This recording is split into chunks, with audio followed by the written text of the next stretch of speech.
Ladies and gentlemen, I present you, I'm just joking. Welcome to Beard of Darkness Book Reviews. I'm Matt, your host, and I have somebody brand new. I'm just kidding. This is his third time on the channel. My wonderful buddy first, wonderful author, and excellent dialogue. My dude, E.L.Montague. How are you tonight? All the way from I'm doing grand. You're always so complimentary about the dialogue. Oh, well, I mean, I guess you could say that's an honest thing then, because I mean, I like your writing, but I love your dialogue, dude. I really study it. The benefit of being a yapper. Hey, you talk too much, you know. So I was one of those kids that was always trying to figure out, you know, the one that was trying to figure out what to say in my head. I missed the opportunity to be witty because I was too worried about trying to figure it out. And then you're like laying in bed the next night, and you're like, oh, I should have said this. Yeah. Yes. And it's always looks like you've got a good crowd. Always deserve. Yeah, we do. Yeah. Shout them out. We got Kenneth Gray. We got Molly. We got like, is it bearded? Ryan and Aaron and Timothy. Darkness O'Clock. Isaac. Wow. This is pretty cool. It's fun, man. I love that. That's like 98% of like the pumped up feeling is seeing right before you start all these wonderful people. And Kenneth Gray, we have to get that like in paper or writing or something. At 8:30 is Beard of Darkness O'Clock officially. So Molly, wonderful interview yesterday with Molly. Thank you for being here. What's up, Ryan? Dude, it's been a minute. It's good to see you. Ryan, man, and you know, I just now realized, like in this instant, looking at his picture, that is an over-under shotgun in his hand. Yes, it is. Well, I think he's in Oklahoma, so you know, there's lots of space. I think he's actually in the Dallas area. He's not too far from me. Are you in Dallas, Ryan? What the hell's wrong with me? I feel like you're in Oklahoma, but I feel like I'm still right. You're in Oklahoma, right? Comment down below. Aaron Hook, what's going on, Aaron? It's so good to see you, man. John, it's middle of the night for Aaron. He's over there in the West Country. Over the pond, right? Over the pond. He's in the little skinny part of England. You can correct me if I'm wrong on that, Aaron, but I think you're down there south of Bristol. That's awesome. We have a few that will hang around until wee hours of the night to hang out with us on Beard of Darkness Book Reviews, and I am so appreciative of it. Glad to have him. Timothy freaking Wolf. What's going on, man? Happy Wednesday. It was it was hot, but of course I'm not in Texas. I'm in Ohio. Yeah. So what was your weather like today, Yo? It was toasty, but better. So what is the number? You know, for the last couple of weeks, we've been 105 plus or minus, and we're down in the mid 90s right now. My thermometer down here says 92. That's about where we're at consistently. Just a shout out to Timothy. Timothy Wolf is the guy that convinced me I ought to write To Catch a Witch. He didn't know he was doing it, but he absolutely convinced me that I was going to write that novella during me and his interview with him in Sphinx. And then we drew the lot so that we're actually in the same grouping. So head to head right out of the bat. Was it during Timothy and I's interview that you felt that? Or he actually interviewed with the Bald and Balding guys the night before. So I decided the night before, but it was the same week. No. So I love the Bald and Bald. Those are my guys, man. And it was cool. I just got to meet Mike in person. Did you? Was he at one of the conventions close by? Yeah, so the only kind of get-together author convention I've ever been to, it was the Columbus Book Festival. There was a lot of indie authors. There was lots of published authors. I got to meet Christopher Buehlman. What is his name? He's John Scalzi. That's was pretty there. Cool. Yeah, man. And so anyway, yeah, he was there, and he was doing wonderful, hanging out in the tents and selling all sorts of books. And I feel like everybody who meets me in person who doesn't meet me in person first is a little intimidated by me. And I hate that because 6'5" is, I hate to say it, but yes, there it is. You got the hardcover? I do have the hardcover. Oh, I'm going to have to get a hold of him. I'm just joking. So he only had the paperbacks that day. So I snagged one of the paperbacks, but I'm going to have to get the hardcover now because it's pretty cool. Do you Have see you how started fancy it? that was? I had them all faced out, even covering my own. Yeah, of course. That's you, man. That doesn't surprise me. John freaking Douglas. Where hail John Douglas. How you doing tonight, man? Hola. He's Holla. got a package coming from me tomorrow. Oh, he's got a package? He's got a package, Oh, signatures and all. hell yeah, man. So we'll get into it a little bit more, but just right off the rip, I love the size of this. Oh yeah, it's a quick read. And quick read. it's one of the most incredible covers I've ever seen. Like, it is just striking as all Oh get yeah, out. no, I lucked out. I got Vladimir Solshenko. He's a guy out of Georgia, The country. the country, not the state. But so here's the way that this book went down. Right from the start. I've been wanting to get into one of these contests because I want to be a part of the community. I want to find out what it's like, see what the competition's like. So I saw the interview with Mike and Roe, and he was talking about it there, and then he talked about it with you too. And I was like, I totally got to do this. So now, what competition are you talking about? The speculative fiction indie novella championship. It's the second year, but it's the Baby Bow. Yeah, so I couldn't remember the acronym. 100 novellas entered. Only one shall prevail. Right now, it's 5 groups, and they've got between now and December to do the first cut, and then they're going to do a second and a third cut. And one of us is going to walk out of there with the bragging rights and a little sticker they can put on their book. That's incredible. Yeah, I thought it was fun. But anyway, so I saw that interview, and then I sat down that weekend, and over the course of the next week, I wrote the novella. The criteria said it had to be 15,000 words, so I hit 17. Now I did just write it to tell the story, but I didn't put in too many twists and turns so I'd hit the mark. And that same day I reached out to Vladimir, and which is the reason I was saying this. I reached out to Vladimir Solshenko and just said, hey, is there any chance I can get something from you quick?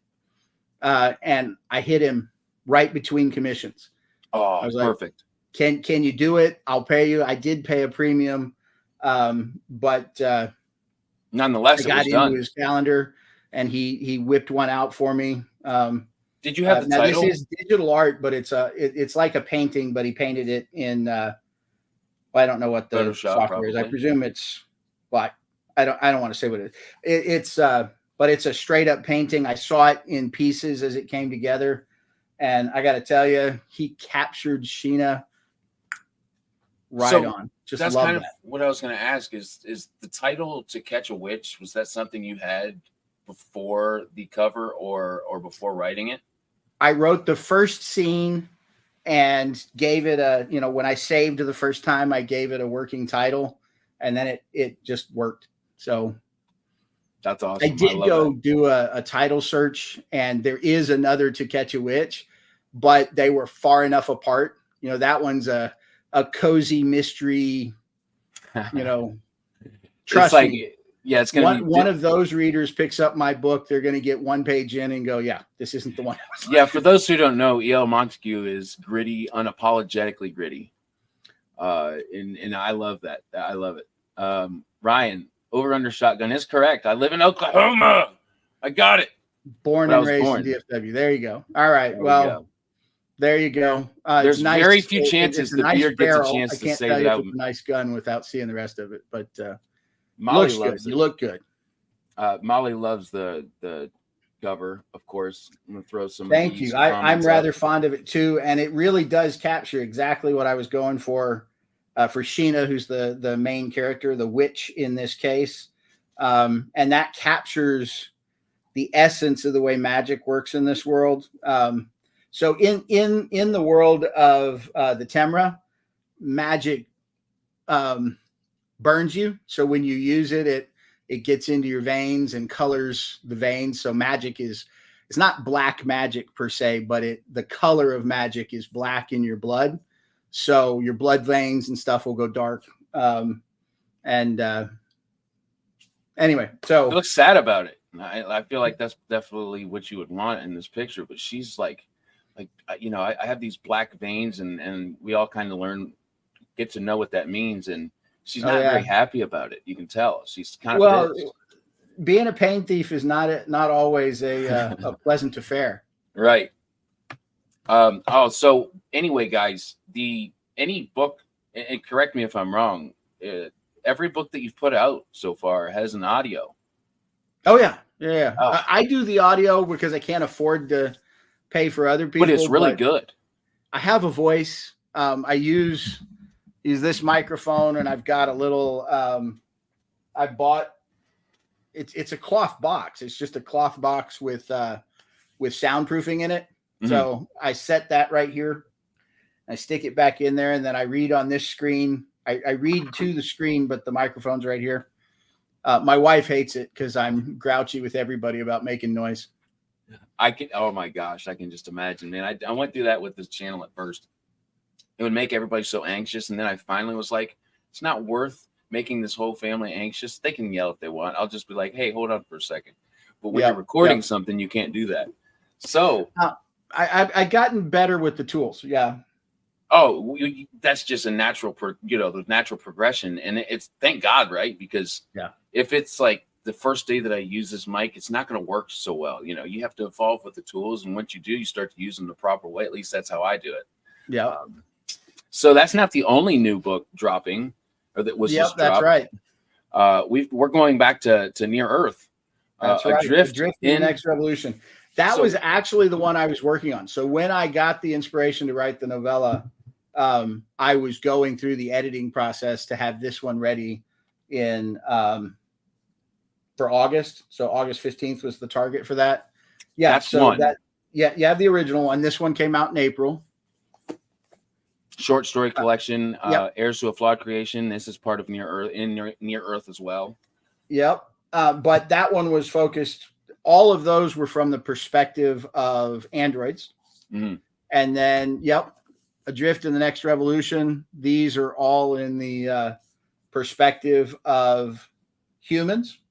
And then there will be another collection that's all in the perspective of aliens. Now, tell me, is the second part, the Adrift in the Next Revolution, a lot more words than I can't tell because one's hardcover, one's softcover. But it feels it's a bit longer. I imagine because you're going through a human's point of view, naturally it would be. Well, it's not so much the point of view; it's that the stories were longer, and there's So here's what I did: is when I did Heirs to a Flawed Creation, I included 7 stories. So for anybody who doesn't know it, one of the things I say is I write short stories while I write novels. So, like if I'm writing a novel and I've got a character and I want to understand them and I kind of don't, I'll stop and then write a story to understand that character, give them a history, give them a background, so that when I come back to the novel and I'm writing it, I've got grounding on who they are. So, part of the way that the longer stories to people feel real is that they've got their own history and their own set of stories. So I've got stacks of short stories and novellas that are really just exploring characters that go in the novels. I think that's huge research and homework. This is great to do. It was my answer.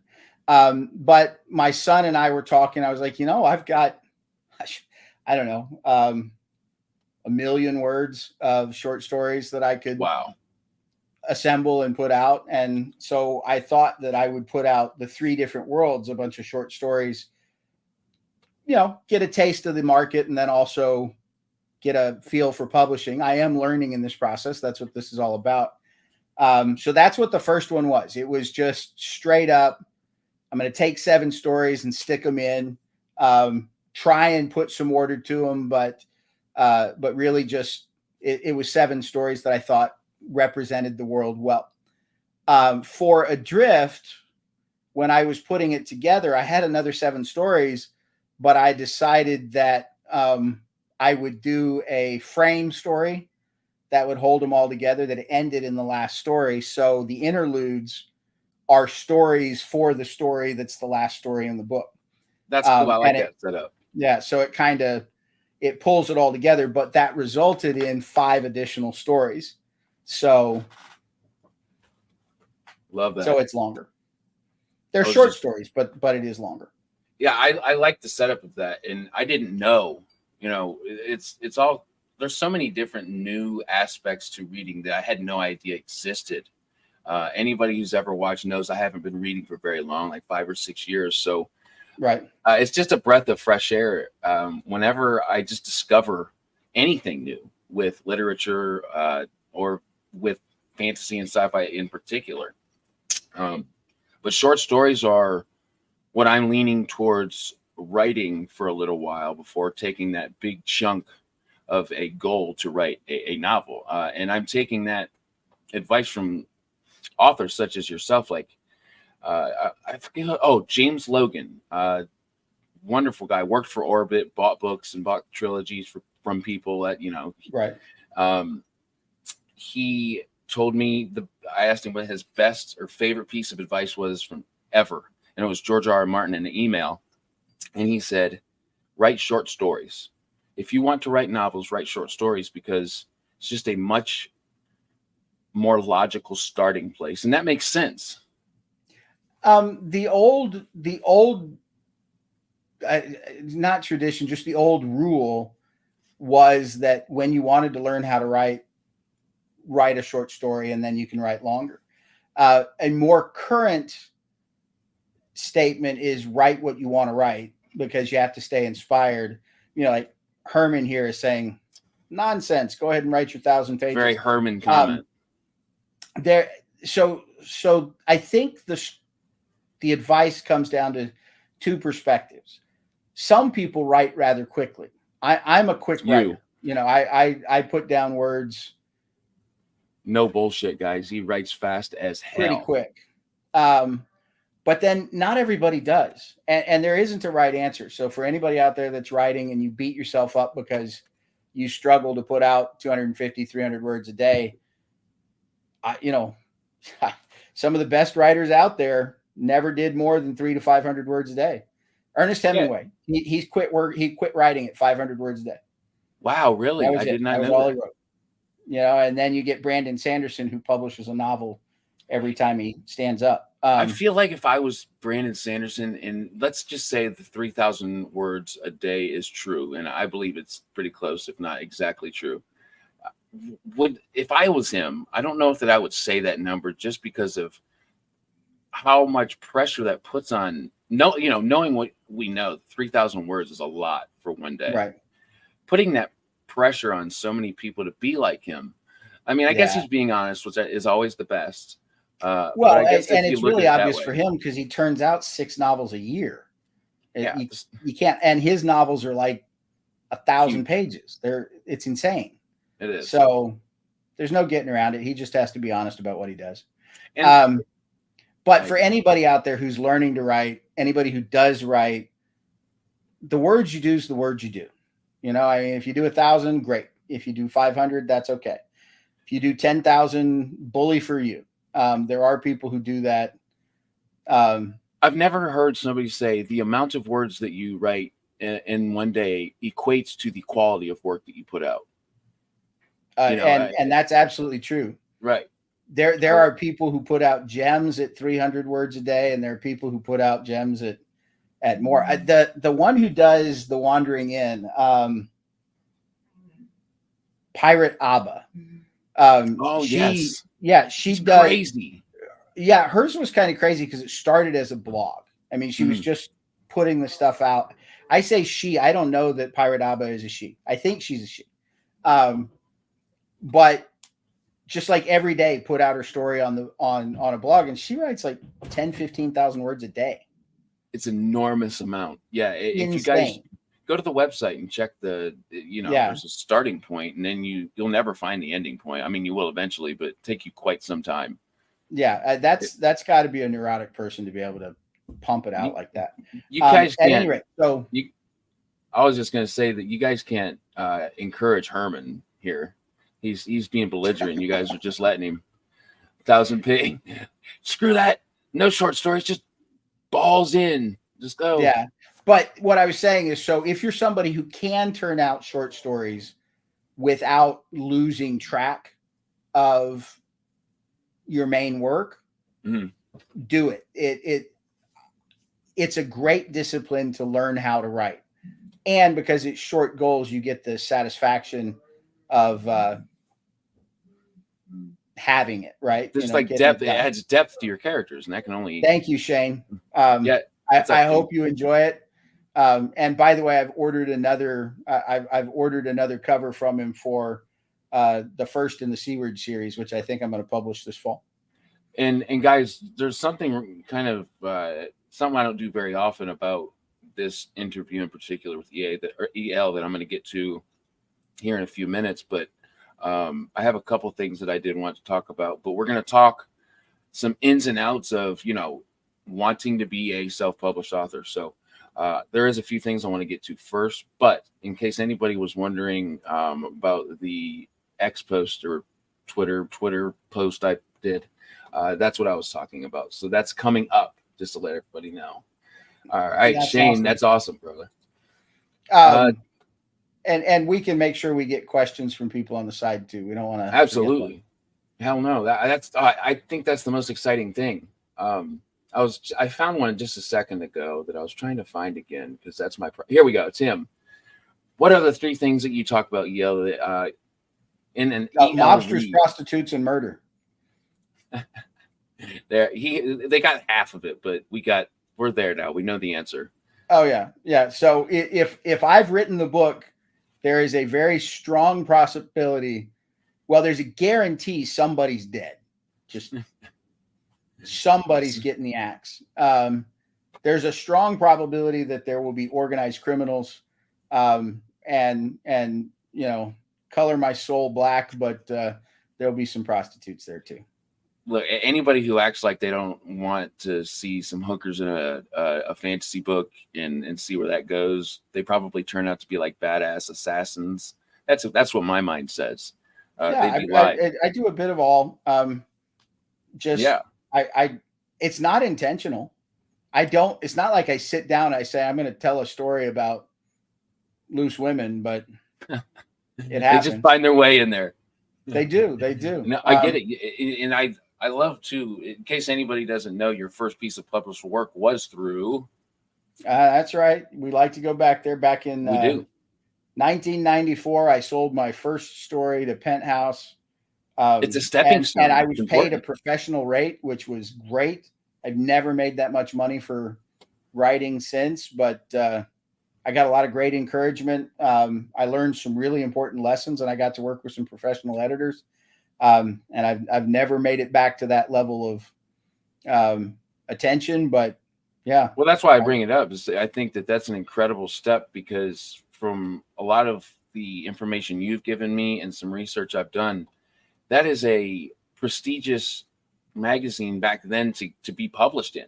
People read those. Yeah, if you were picked up if you were picked up for a story, it was worthwhile. They also sold like little short stories and let me tell you about. I can't remember what they were called, but just little dirty stories. But if they purchased your short story, it was for real.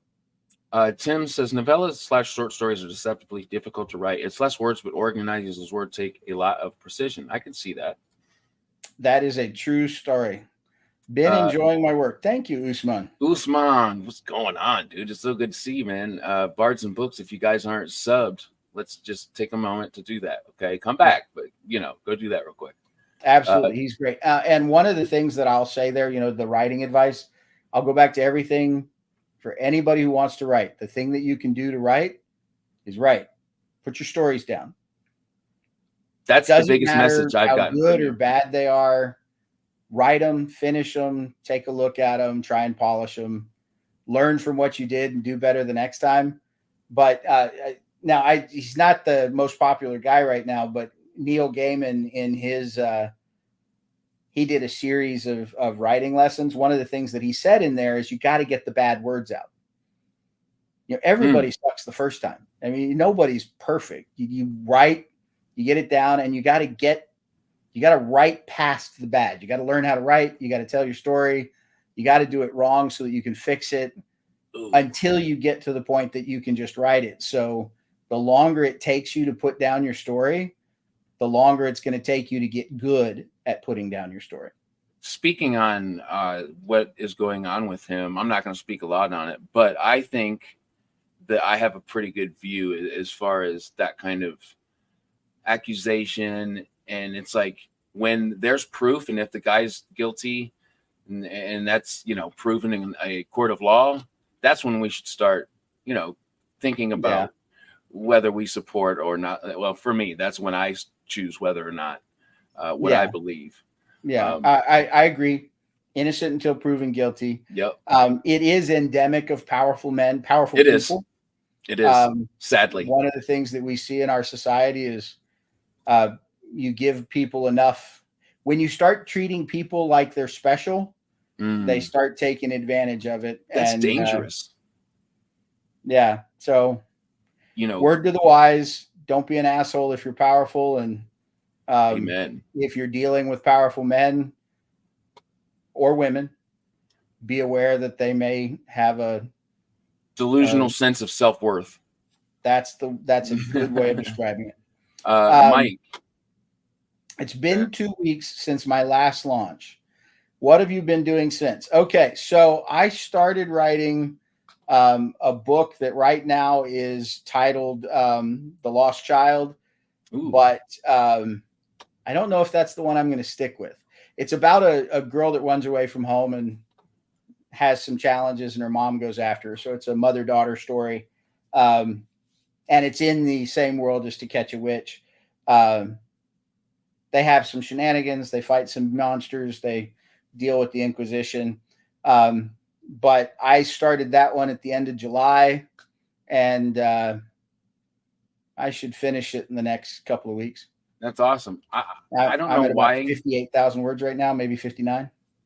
I don't know why I do know why I'm asking you this question, because it just randomly popped in my head. And honestly, it's at the very core of why I'm here and why I talk to people like you.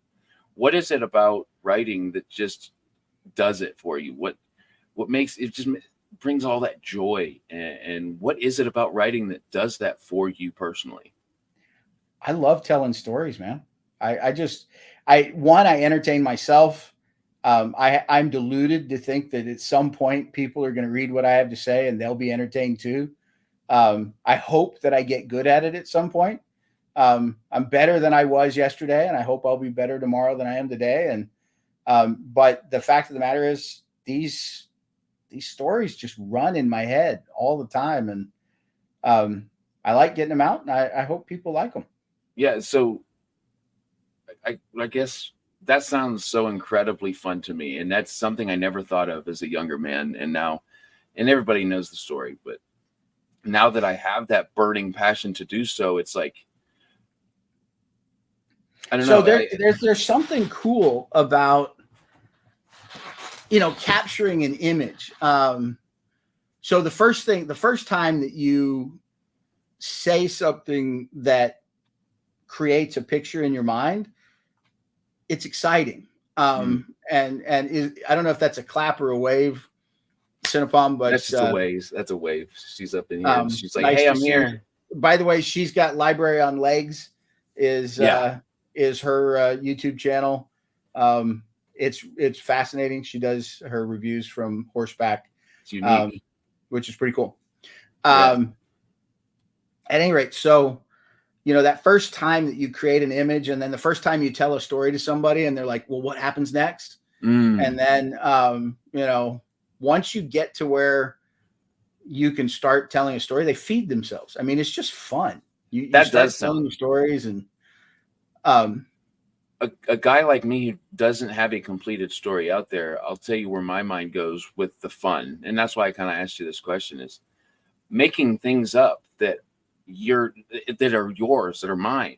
Right. Making those worlds up that are made of only the things that I want them to be made of, or these relationships being what they are, because, well, I think sharing some of my life within these characters, it just sounds a lot of fun in that aspect to me, and I just like to hear that from another writer. So I think that. So I'm going to blow your mind. I'm going to give you the other piece.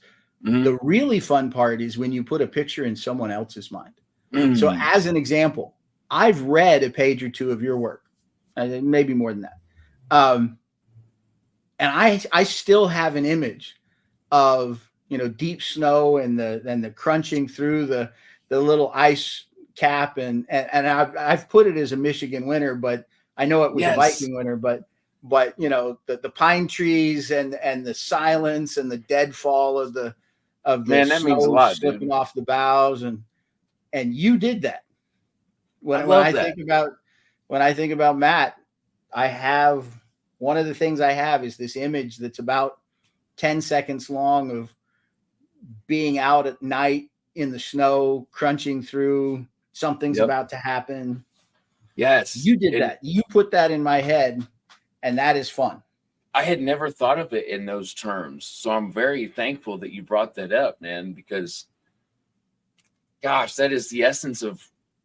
I guess that's step two. I had only thought about step one. It's like, okay, I get to do this. I get to have this freedom. But you're right. Thinking about somebody reading that and gaining their own perspective or their own mental image, their own imagination taking over, but just Yeah. using the medium in which I wrote down. Oh man, that is excellent. I love that. The cracked earth and the caverns of Brandon Sanderson's Roshar, where the fights are going and the ladder cruise. I have strong images of that whole thing that live rent free in my mind, and I go visit them sometimes. Go ahead. Absolutely. No, I was just going to say that I think that's one thing, starting to talk to authors, last year, like I did, that I feel is very strong in those who started writing or reading at a young age. That an imagination that doesn't have a lot of say no's, I guess. Mine, it's there, but I feel it growing slowly. I can sense it growing slowly. If I had started reading younger, I think that is a pro that somebody, again, that starts reading younger, that they have that muscle's been flexed. So something I'll tell you, and I think you probably have some of this experience. You just went on a vacation. You were Mm. going to go to Florida, but then there was a hurricane, and you ended up going to Valley Forge, I think. Yep, yep, Um, yep. so Pigeon Forge. Yep. yeah, Pigeon Forge. I've been very fortunate in my life that my parents wanted to travel, so I got to go a bit with them. Not like rich people travel to Europe and stuff, but I've been anywhere you could drive a car. So like Mm. Canada to Mexico, we've been on trips, and we pulled a trailer and we went all these really cool places, and it expanded who I was. It made me a bigger person Oh, because I had seen the way the rest of the world was. And one of the things that you can do is all you have to have is enough money to go to the library, and you can do a different kind of visit to the whole world. You can read things that are about the Southeast Asia. You can read about Vietnam. You can read about, you can go to Australia with the guys down there. You can go to ancient Rome, and you can go to, all these fantasy worlds and out to space. that's it. And That's the it. more of that you put in your head, the bigger the world is for you. Ah. And when somebody tells you a story, they're giving you a little piece of themselves, and that's kind of fun. As an adult, there's very little that I get excited about, and I find myself being. I even tell my wife, who just threw a great question up. I'm going to put it up in just a second. Okay. It's like, as an adult, there's not many things that get me giddy or excited. So I'm just thankful, like so thankful, finding reading to be that in my adulthood that I get that way about. Because Yeah. I honestly, there's not much of like that type of passion for my children and my wife. And then, there's responsibilities. So you don't get to think about it very often. Finding that later on, I'm glad that I found it at all. I guess that's kind of the point. It's never too late to start. All I right. love that. So when did When did everyone get into reading or get your kids into reading? Our kids have the attention span short. So I was not really into reading for myself until the 6th grade when I had an English teacher that put The Hobbit in my hand. And that was the right time for me to get it. That said, my mother read to me when I was a kid. So I've got these books here. 1 second. Absolutely. I like what I have to say. The end of the question, it's like we're very eager to want to share those books and experiences that we have as adults that we, find very important with them. It's just like getting there or making it a successful read. I don't know. After 5 minutes, they're not paying attention, or I don't know, even if they did pay attention. The thing about reading to your kids, especially if you do age appropriate reading to your kids, it's just a few minutes. They want to do it because they want alone time with their mom or dad. You're like, so if you let your kids sit in your lap and you read to them for a couple of minutes, even if it's only a couple of minutes, they get some time with you. You show them a book. They might pick up their world. And so like this book right here, this Me too, is Iguana. Sweet Pickles. For people old enough, you might notice these. There was a whole collection of stories. I actually have them all over there. I have the entire collection. They're simple little picture books that talk about regular kind of day stuff.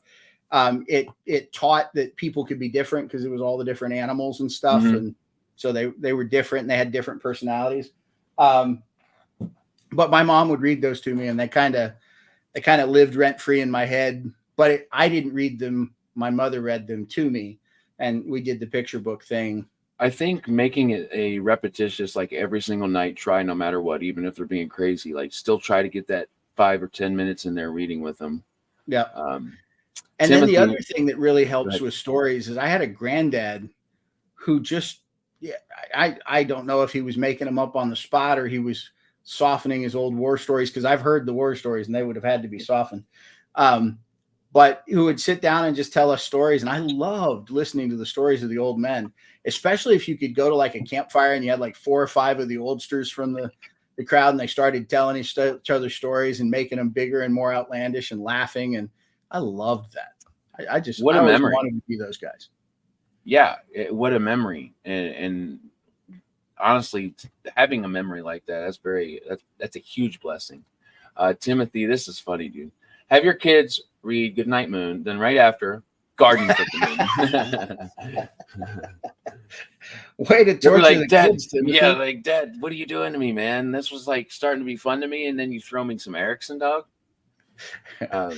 Especially since I think, if I remember, the opening of Gardens of the Moon, wasn't it the little girl watches everybody in her village get murdered, and then the god of death takes her or something like that? Kind of, yeah. Like, there's an old lady who keeps bitching, and then a young lady who's like listening to it, and then the old lady gets killed by the young lady, kind of deal. I don't know, but I've read. It's crazy. It was pretty gruesome. Traumatic 5-year-old experience, Tim. What the hell, man? Yeah, but you can read them some good ones, and you can do stuff like Roald Dahl, and of course, Dr. Seuss is good for a certain age. And Never-Ending Story and The Hobbit are Never-Ending Story, and you can find the ones. And there's lots of modern stuff that's pretty good too. So yeah, read your kids. I'm down with that.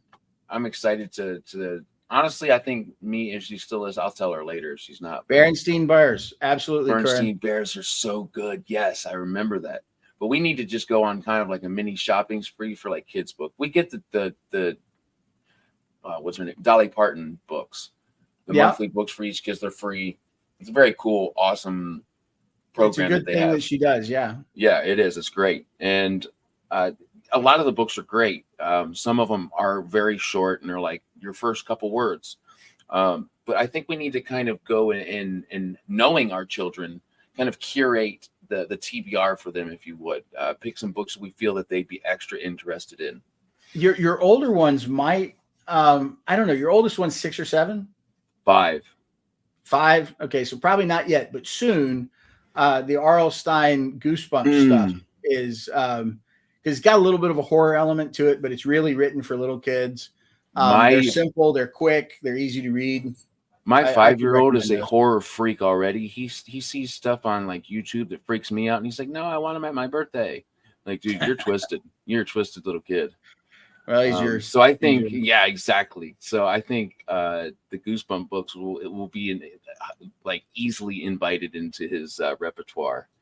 I think that's very cool.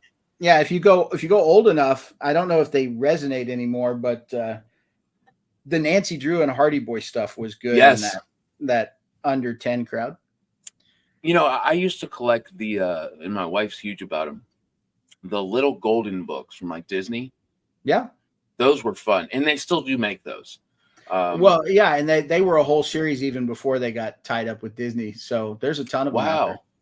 That is so cool. I feel like anytime I see one at a garage sale, I'm snagging it. It's just it's good, simple stories for kids for sure.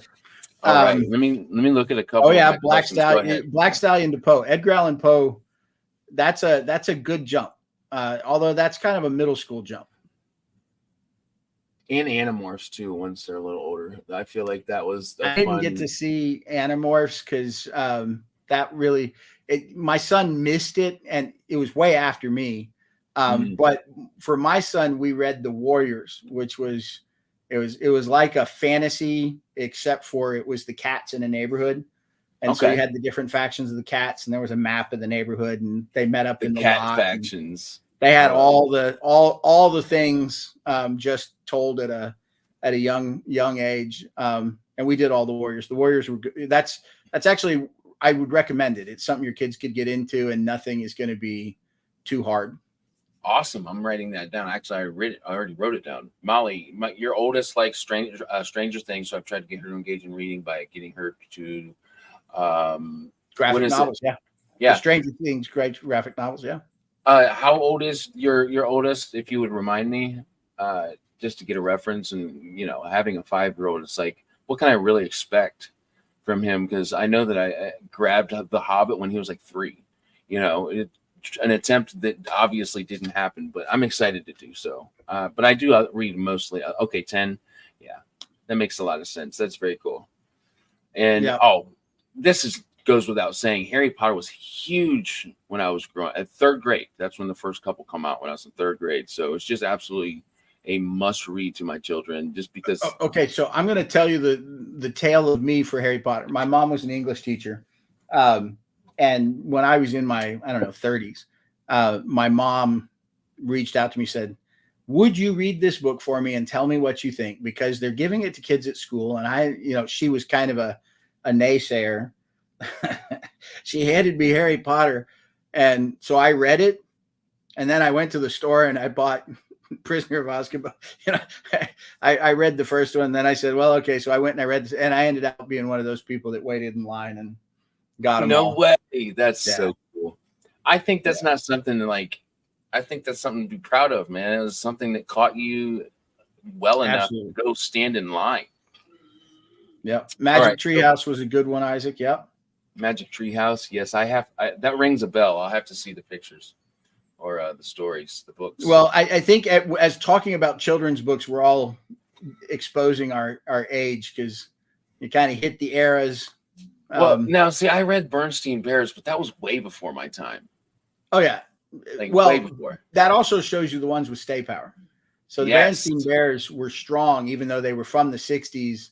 I think they wrote them into the 70s, but the Bernstein Bears, there was nothing new after the mid 70s. You guys remember, and they were a staple for most places for a long time. You guys remember Yogi and Boo Boo? Oh yeah, hey, Boo Boo. Yes, where I grew up in Michigan, between here and Ohio, or there in Ohio, where I am now, we had Jellystone campground, Jellystone Park, and huge memory of my childhood. But I have to find some of those to read to my kids. All right, so we've heard some of the journey you've taken since you and I met when I first started this channel. It's like you started publishing pretty ambitiously, and I love that. So the first part of And this, for what's when people hear how frequently I've published 3 books this year, but that's not because I wrote 3 books this year. I did, but that's not why I published them. sure. It's because I've got a big backlog. I've got a, like if we go to my trunk, I've got hundreds of short stories and a couple of dozen novellas, and I've got a lot of material to pull from. So when we talk about these, I'm assembling from a history. No, I'm glad that you added that in, and I think it's important that you're going back and finding that same inspiration that you did when you first wrote it and adding on it. But what is something? The first part of the question is, what is something you've learned since last year? I guess in the last year and a half since you published the 3 pieces now. So this is the most important lesson I've learned about independent publishing. Mm-hmm. And I suppose this is true of all of it, but it's just like getting hit the first time in football, getting up to bat the first time in baseball, kissing the girl the first time, the whole thing, man, scary until you do it, but then it's not so bad, kind of awesome sometimes. Mm-hmm. So if you're sitting there and you've got your story and you've done all the research and you're thinking about it and you really want to do it, but you don't know and people aren't going to like you, just get over it. I love that. If you've made the call that you're going to publish, there's the only time better than right now to start is yesterday. And that's not an option. So I'm a quote guy, and I think I use that one. Yeah. The best time to start other than today is yesterday. Yeah, dude. So if you got it, go. That message translates the old procrastinator Matthew here. I procrastinate anything that I possibly can, and it's like a subconscious thing. I am so exhausted with procrastination. So procrastinators, you know what they need? Deadlines. Ooh, okay. I like that. I probably would. Procrastinators might do it right the first time, but they don't do it until until the due date or maybe 10 minutes after. Speaking of UK gentleman that's been up, well, what is it? 9, 10, 11, 12, 1. It's 2:19 where he is, and he's just digging in here. He's shut down the bar and came straight in. Exactly. He's like, last call, they're gone. What can I do now? He's tuning in to Fear to Darkness. What's going on, man? It's That's good awesome. to see you. So the first bit of advice is there's no time like the present. Go. The second thing that I would say, okay, so I'll do 3. The second thing that I would say is take some time and check your work. Get it to the best place that you can do on your own, and be objective. Read it, be clear, make sure you've got it. And then you got to let somebody else read it, because you wrote the story. It's all in your head. You know what you meant. You cannot use editors have for that, the or do you experience of reading it. Do you use like beta readers, or do you use editors? Oh, heck yeah. Yeah. And so the place to start is other writers. Anybody who writes needs readers. And the easiest place to get a reader is another writer, and you can do swaps. I'll read yours if you read mine, because I need somebody to read my work and they need somebody to read their work. So it's an easy swap. And because we're both writers, we understand the need to get it done, and you don't dally, and you probably have a little more objective view of it. So it's easy to get a hold of those. The other thing is build a list of the people that are willing to work with you. And, you can keep track of which ones are the good ones, but you build yourself a team or a group of people that you're happy to work with, and then spread it around. Don't beat up on the same, it's like if Shane and I were writing together, I don't want to give Shane everything that I write, because I'm going to beat him up. I'm going to drown him. And then he's going to be like, you're great, Ed, but I don't have time. It's like, my head hurts now. Yeah. So if you can get yourself a big enough group, say 7 to 10 other people that you're happy to read for and write for. Now you do have to read. If you're getting other people to read for you, you've got to read for them so that it yeah, you got to be a gentleman. Yeah, you got to be cool about it. Don't use people. Oh my gosh. But work with them, share your work, spread it around a little bit. And then the third piece of advice is right after your cover artist, the person that you need to be paying is an editor. Could you and explain that? Okay. So in terms of getting people to pick up your book, if I just said black cover To Catch a Witch, not many people are going to open it. Yeah. That painting I got done, that nice. sells itself. People pick it up and read it without even knowing what's on the inside just because it's a cool picture. Mm-hmm. So you need a cover artist. And if you're going to spend money, spend it on a cover artist. Okay. The second thing that you spend money on, and the only reason it's the second is because you can trade with another writer.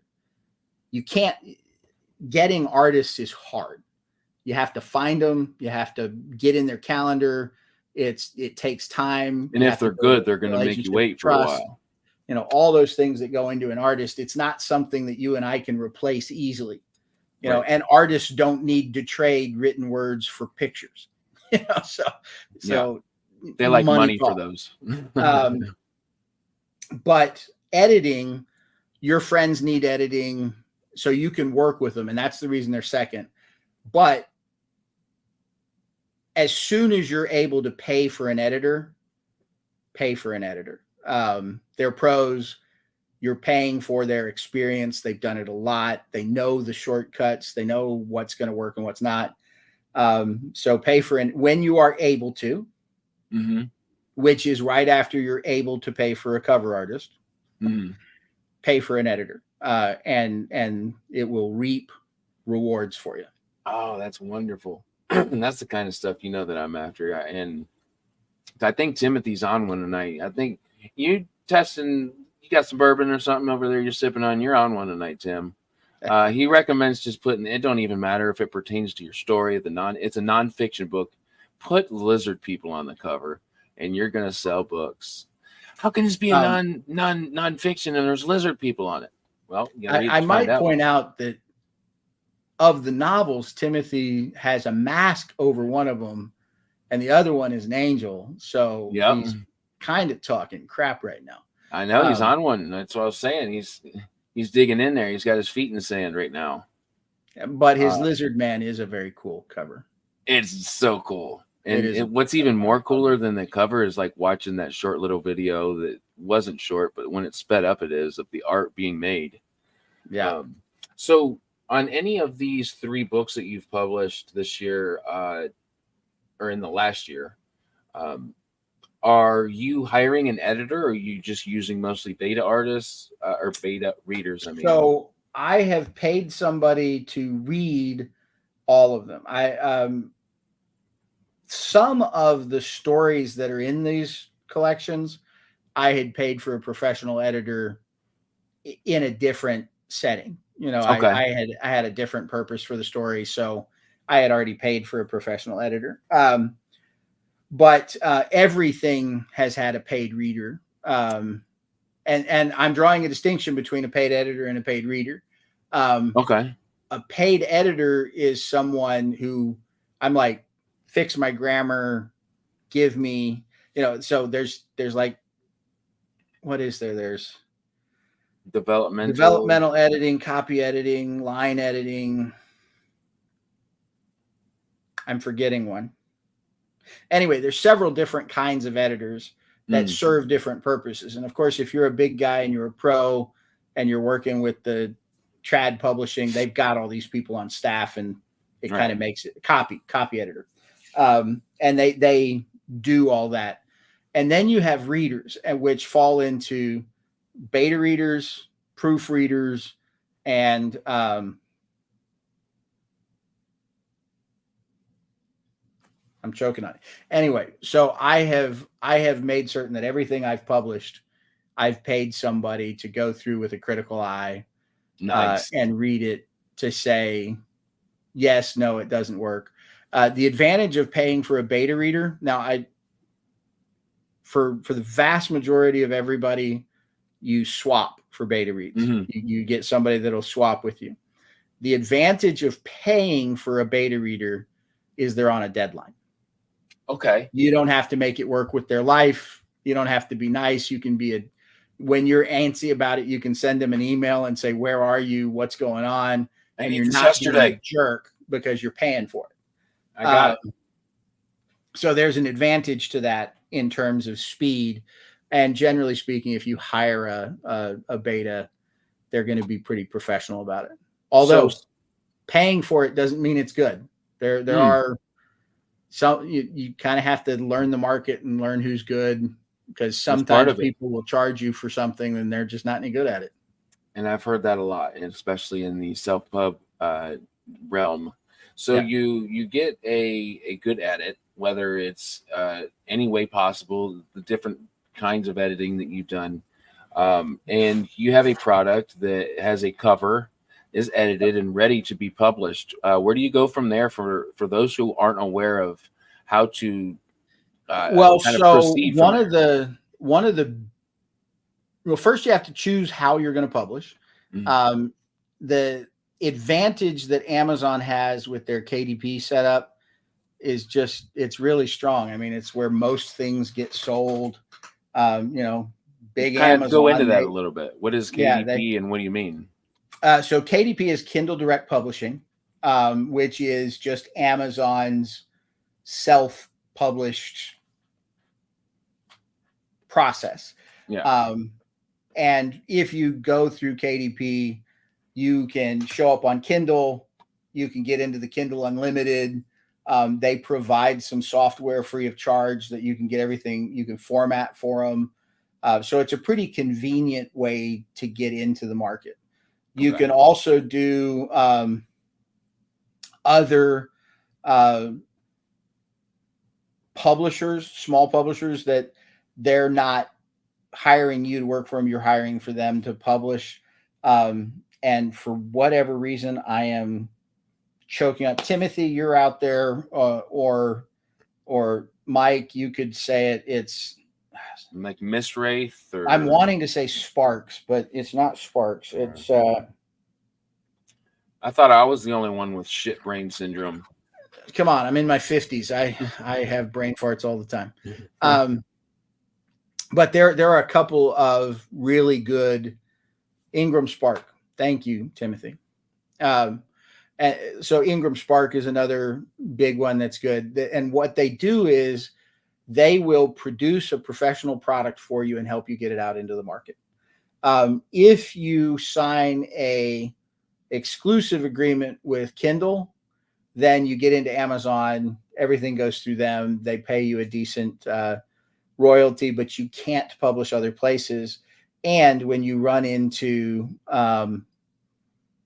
some independent publishers and sometimes at conferences and stuff, people like to turn their nose up at Amazon.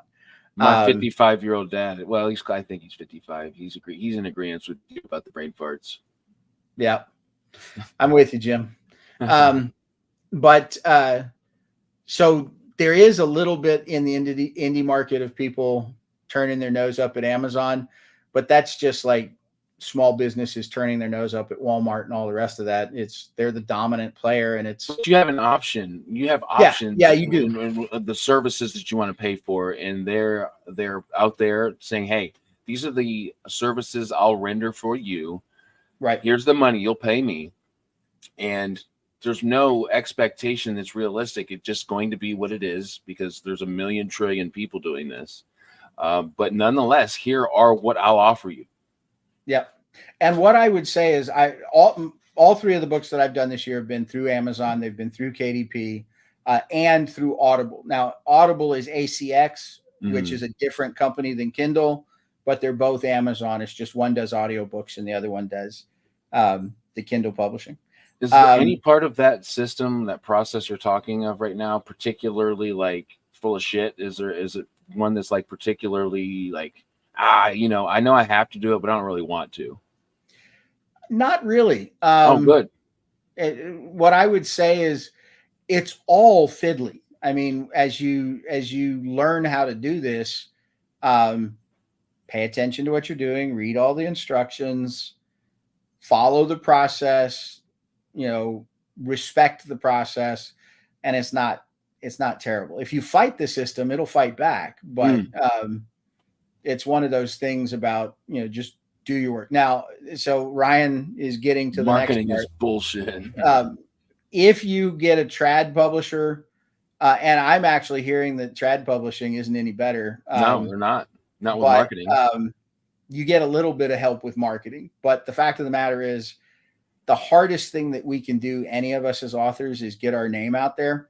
This right here, this is gold. Time that we're Mhm. spending together and talking and getting our names out there so people know who we are. Which, by the way, anybody who has a show would like a guest, I'll be more than happy to come on and do this show Exactly. somewhere else too. But That's the cool thing about this community. You know that people will do that. oh yeah, is getting your name and face out there. Creating an audience is really hard. The best thing ever written that nobody's read is still Oh, dude, isn't that nobody's scary? read it. Like, probably the best book ever written, objectively, is probably one that has never been seen. Yeah, it might be in a spiral notebook in grandma's, attic right now, or burned, or or burned, used as thrown away because they thought it paper. was useless. But Yeah. but marketing is really hard. So to the simple question of, can you work with Amazon easily? Yes. Can you work with Ingram Spark easily? Yes. However, it's a process, and it takes some effort. Once you have your book written and you've got all the editing done and it's all ready, you have to format your book. You have to get it ready to go. And neither Amazon nor Ingram Spark is going to make sure you get it right. They do have a process. They'll ask you questions that will help you to do a good job. But if you say stupid stuff, or you put things out of order, or you misnumber your pages, or you don't edit correctly, they're not going to catch it for you. So my experience with, like, obviously not the publishing through Ingram Spark, but the receiving directly from them, with multiple books that I've been sent from, like, authors. Right. I'm going to have to back up just based on that, what Timothy said. Using Ingram Spark takes a fair amount of research, but their physical books are excellent. I'm going to show you one. This is Mark Timoney's hardcover. So right now it looks like a typical dust-covered hard jacket or hardcover, and then you take it off, and you've got this just absolutely gorgeous naked hardback. I guess what I'm trying to say is, if you're willing to put the work in, and of course, I'm sure the other part is the money, into your own work, you can have such a phenomenal product through Ingram Spark. I'm sure I have good ones from Amazon, or through KDP. I guess I just don't know which are which. I do know the that ones that you have from me are through KDP. Yeah. Yes. So I guess what I'm trying to say is, I don't know how to tell the difference. I hear the difference from people saying that one or the other, but to just look at it, or like look at a certain page, I wouldn't be able to tell you. Yeah. So one of the things that I would tell you, this is a labor of love until you've got your audience and you're selling kind of a lot of books. Mm-hmm. This is a losing proposition. You're not going to make money at this until you have an audience, and that audience requires investment. You need to get out there. You need to be seen. You need to create product that people want to see so that you can sell some books, and then you've got to market it so that you can sell some books. And all this stuff, like that beautiful book that you're holding, that's all, it all costs. You have to have the dust cover. You got to pay to print dust covers, and then run them through the machine that'll cut them to the right size and fold them so that they fit over your book. And if you want like that one looked like it might have had gold foil on it. somebody's got to stamp it and fill it with gold foil. And you know, the fancier your book gets, the more expensive it is. The more expensive it is, the more of them you have to sell to make it a good financial decision. And I'm looking at this, and just so anybody's on the same scale as me, I figure I'm going to lose for 10 years. You know, I started publishing. I figure it's going to take me until, say, I'm 60 to create a big enough audience and do well enough that it becomes a business. But you've given yourself that through your career. And that's incredible. I think that's awesome. Yeah, I've set myself an expectation that it's all investment for a while. What was that? It's much easier to what? For booksellers to get your book in stock if it's available through Ingram. So That's like correct. a small bookshop in your hometown. That's correct. If you want to get it into a bookshop, if you want to get it out into bookshops, you need to do the lesser contract with Amazon, and you need to have an independent printer publish your book so that you can get it out. And Ingram is the benefit of Ingram is that they've got all of those book relationships, the bookstore, the bookseller relationships that you can work with. Julia Cara, thank you so much for the comment. It's good to see you here. Yeah. So for those who haven't read anything by you, E.L.Montague, what would you compare your prose to as far as maybe, let's say, somebody that's published that they would, be very familiar with? Of course, there's like Stephen King, others like that. Who would you compare yourself to attract readers? Who would you say that you sound or feel like? So I admire Ernest Hemingway. I'm not quite like that, but I do write. Everything I write is approachable. If I wrote it, you're going to understand it. Yes, I agree. I'm not flowery. I'm not going to say something that you're going to walk away from going, wow, that's a piece of art. Yeah. I love the way he said that. I don't know what he said, and I don't know what he covered. You're going to know what I said. My first thing about writing. And that also sets the pace with your writing too. I like that. I write a very fast pace. Even when I'm trying to go slow, the pages will melt away. I do not write for children. If it's time for people to be sexual, there's sex. If it's time for somebody to bleed out, there's going to be some gore. Sometimes both happening at the same time. Scare you. It's so don't give this to a 10-year-old and think they're not going to be thinking things they shouldn't. But hopefully I take you on a good story. Actually, I had a huge compliment paid to me. Ooh, let's hear it. Totally do not deserve it. I'm going to brag with it. I'm totally going to tell you so it's in your mind. But I'm going to confess I do not deserve it. But I had one of somebody you all know described it as like Tarantino. Complex stories that all come together out of pieces and fall into place. Now I'm not ratting him out because I totally don't deserve it. I'm gonna rat him out. You can tell him it was me. But yeah, he described it to me as like, I didn't trust you. I was reading it and I was irritated and I didn't like what you were doing. And all of a sudden the pieces started falling together. And I was like, oh man, I totally should have saw that. Yeah. And when he said that, I felt good for like 3 days. Oh man, Tarantino is a high praise for sure. Yeah. Although if you want the discount Tarantino, complex storylines with multiple things, lots of people die. You spend a lot of time with reprehensible people. You make heroes out of people that really are not heroes. Yeah, that's what you're going to get from me. So as an example, let's go through them real quick. Right here, To Catch a Witch. You have an inquisition, so an inquisitor chasing a young witch who has murdered somebody. Hers was in self-defense. Has murdered somebody.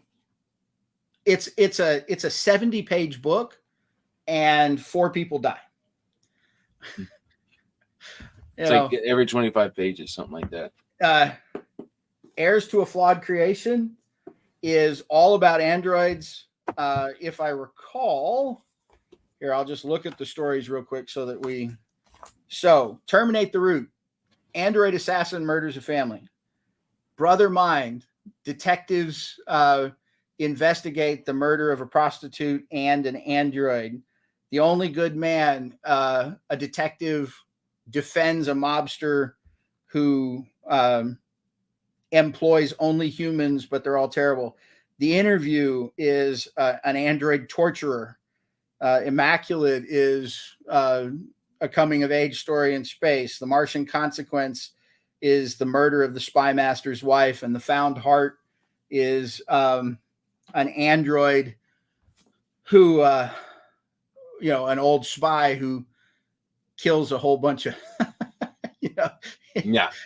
You guys, you're gonna dig it. So I'm gonna brag now. Yeah, go ahead. Because I get this little page that you guys won't get. It says really nice shit with his signature. So Yep. But Mike with and Mike, what that says is I wrote The Found Heart so that I could write a story with with Matt. Me having no idea what that meant to write a short story, I agreed to it, and by the same time, is it this year? Was it last year that we did that, or was it this year? It was over winter. It was February, I think. So my goal, and I believe we talked about this, my goal is to, at that point last year, be ready to do what I was supposed to do last year, this year, and I think that's still on board. It's December 31st is it's the last day of every quarter. Yeah. It's a quarterly contest with an annual. So it's an annual contest, but it's quarterly contests, and then the winner of those contests goes into the annual contest. I have to say, now that I have much better idea of what is expected out of me and the time that's expected out of me, I'll be able to schedule that better, and I'm more excited this year. I wasn't very excited. I had no idea what to expect last year. Well, I mean, that's what it's like. Once you get hit in the face, it's hard to. Yeah. You write those first words and you go, "Oh my God, this is hard." Yeah. And it was. I also have so many more people like you. I mean, obviously, you're going to be the first one that I send my work to, but like you were talking about earlier, it's nice to have a few people so that you can get a couple different points of view. And if you end up writing something that has some heft to it, one person, that's going to intimidate them if they're being critical about it. But either way, I'm just looking forward to finally doing it this year and having some fun with it more than anything. Absolutely, man. Mike, I think that's one of the coolest things ever. One of the 2 best books he's read this year is Heirs to a Flawed Creation. I very much. Anytime I'm feeling down, I just go look at Mike's comments. He gave that to me, and I have appreciated it all the way through. Mike, I especially like the fact that he said, "I didn't think I wanted any of this, but I totally did." Mike, I don't know if you were here when I was talking about when we met in Columbus a couple months ago now, I think. I don't know, time goes so fast. But if you weren't here, man, that was awesome. Finally meeting you in person. And yeah, man, I can't wait to do it again. So we've heard a lot about your journey personally. We've also heard a lot of the ins and outs of just the process of publishing a self-published novel or short story collection. Yep. Very, very valuable information. We've heard some stuff about your prose. It's gritty. Don't give it to your kids. And that's not, by the way, I have to say this because if I was to hear that for the first time from an author, I would be like, this person is intentionally trying to shock me with nothing related to the story. I repeat, that is not the type of writing E.L.Montague does. Everything pertains to the plot, the story, and I love it for that. It's not about shock value. It's about story quality and like how authentic he makes that plot. We talked about how you can get your book on Amazon, and that there's a couple different options. You have KDP, you have Ingram Spark. They offer different things. They have different levels of payment, and with each one, you have more and more services that they offer you. I guess kind of what I want to ask you, E.L. Montague, is there anything I'm missing that you kind of want to touch on before we hit the hay, if you will? Yeah. So we're getting towards the end. The one thing that I'll add to your earlier comment about my use of sex and violence. Any writer out there, so no matter what you write, whether you're writing for kids or for adults or whatever, you have to respect your readers. You don't want to just shock them. You have to tell them a story. You should put nothing on a page that doesn't matter to the story. If you write it and you get through, even if it's the best scene you've ever written, but it doesn't serve the story, that's one of those things that gets cut. And it's okay. I mean, if you write something that's just brilliant, save it, cut it out, paste it somewhere else, save it for the next time. Might work for something better. Yeah, because just like kids, the one thing readers can figure out is a fake. So, if you're gonna write it and you're gonna put it in front of your readers, make certain that what you just said matters to the story. And they'll keep with you. You can do the most horrible shit in your book. If it matters, people will stick with you. And you can do stuff that's just a little bit silly. And if it doesn't matter to the story, people will leave you in droves. They're just like, this is stupid. It just doesn't feel authentic if something happens, because most things, if not everything, in my opinion, everything, but in real life happens for a reason. And if we get caught reading a story in which we're led down this, I guess, rabbit hole, and we find out that it has nothing to do with the actual story that's progressing, get me closer to the characters, getting me closer to whatever this plot is trying to tell me, it feels kind of like a smack in the mouth. Like you excited me, you took my attention, and now that I was very interested, I'm equally as uninterested now because this went nowhere. Yeah. You have to earn the trust of your audience, and nobody can spot a liar like an audience. The Wisdom of Crowds, wasn't that the name of a book Joe Mr. Abercrombie said? Yep. I haven't read it yet, but I can't wait. We covered. Thank you, Kenneth. Looks like we're losing some people. We said that we'd be there, so it sounds like we're pretty much on time, right? Yeah, absolutely. So my saying, if it ever goes over 45 minutes, it was an absolute natural conversation. It's almost an hour and a half, dude. We're like an hour 20. Yeah. And it feels like we just started. That's always how it goes with us. I can talk about writing forever, and I can talk about my worlds as much as you want. That's incredible. And I'll have another book this year to share with you. That shit gives me another excuse to have you back on. Yep. So I just want to thank you, man, for every time that I see that over there, it's an odd thing for me because I'm just very humbled. So I just want to thank you so much. It means so much to me. No compliment like somebody's money. It's one of the. I don't know what everybody else's perspective on this is, but to an artist, nothing quite says they approve of what you've done like when they purchase your art. Like they buy a book, they buy a painting, they give a little prompt right here. Nothing says I appreciate you doing it like that. And this is the reason.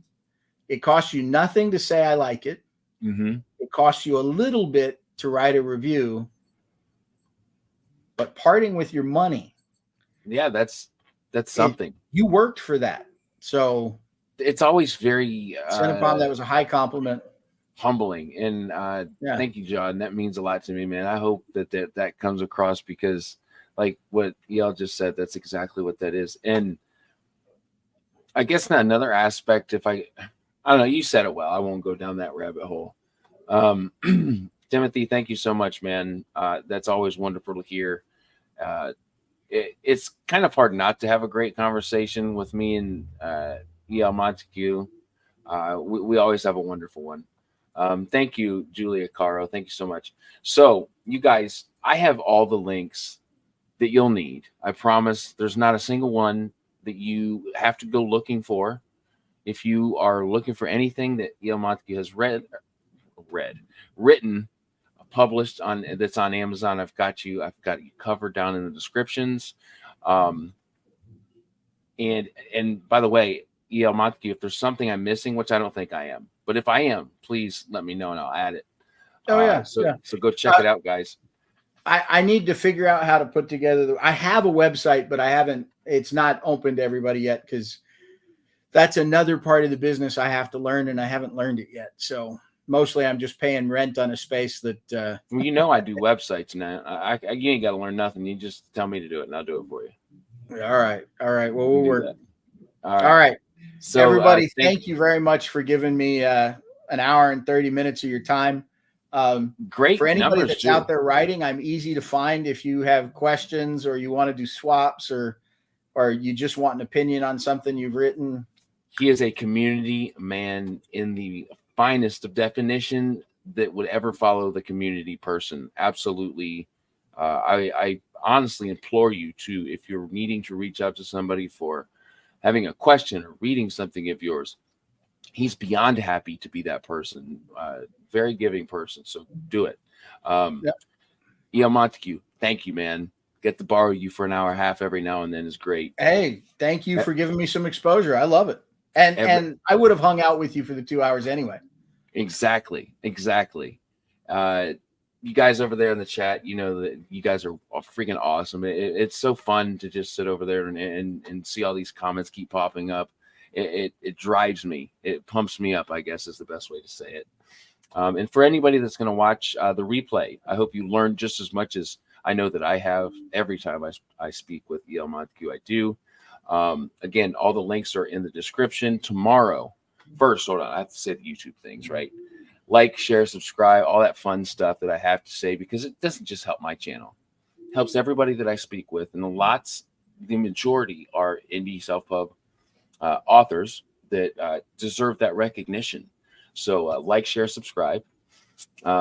Tomorrow, I'm going to be speaking with a self-published legend, a guy that I've had to cancel with. He canceled like for 3 months straight, and we're finally doing it. Hopefully, as long as there's no canceling. Ben Galley. He's been writing for quite some time. He's got a heck of a got a great catalog. Yes, and some cool looking books.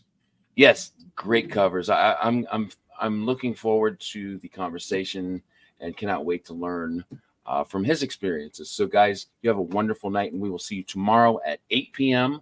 with Ben Galley. Awesome, guys. Thank you, everybody, and reach out if you need me or want me. All right, guys, have a great